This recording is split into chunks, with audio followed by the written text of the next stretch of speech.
yan.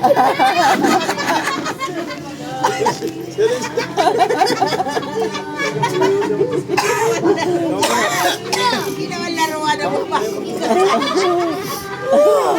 Talaga. Mabuhay ang bagong kasal. Alis muna tayo dito. Sa kabiyahe. Nang, ano? Malalabasin mo na. Sabihan ko sila. Baka gusto nyo maglinis dalawa, palalabasin natin yung mga tao. Tawag-tawa si ate! Ano? Sagot ko na sila. Ano? Maglinis ba kayo? Palalabasin natin. Patis oil.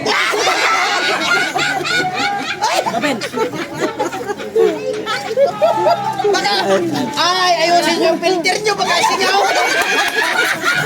May filter pa yan.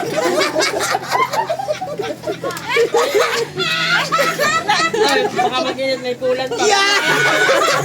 Para di mag-init. Yan! Yan ang pinakamaganda. Air cool talaga yan. Oset! Sakit na siya. Hindi na dapat overhauling. Habang mas maaga pa, huwag saan bumaluktot ang piston.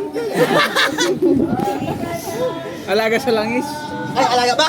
Alaga. Kaya tuwirin.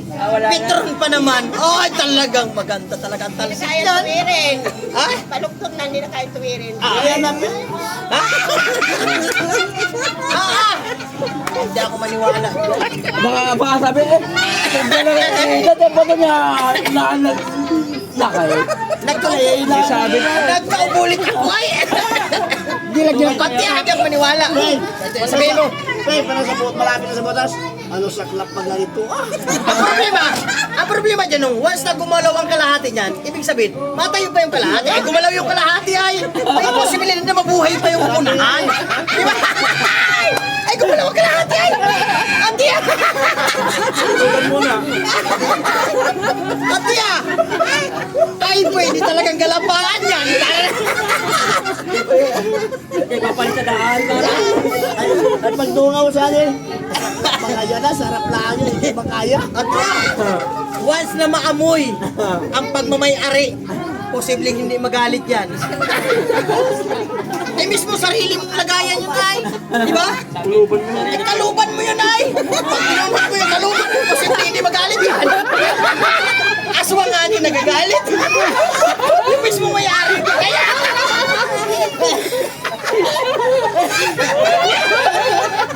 Aligo ka siya agad doon eh. Pagmamay-ari mo na yan. Alam nga naman. Tama na, ako sakit na. Alam nga naman. Tama daw. Saan ka mapunta? Punta ako sa bundok. Pagkuha mo ng kaluban, aboy wala yung laman. Eh hahanapin mo talaga yan ay. Eh pangangailangan talaga yan. Itataklos mo yan. Kaya talagang posibleng hindi magalit. Nagagalit. Magalit yan. Sa isos. Tuwa-tuwa yung inaay. Natawa pa lang pagod na. Paano pa yung pagkagawin mo na? Ay, akin yun. Ay, kumulupog ay. Tama na.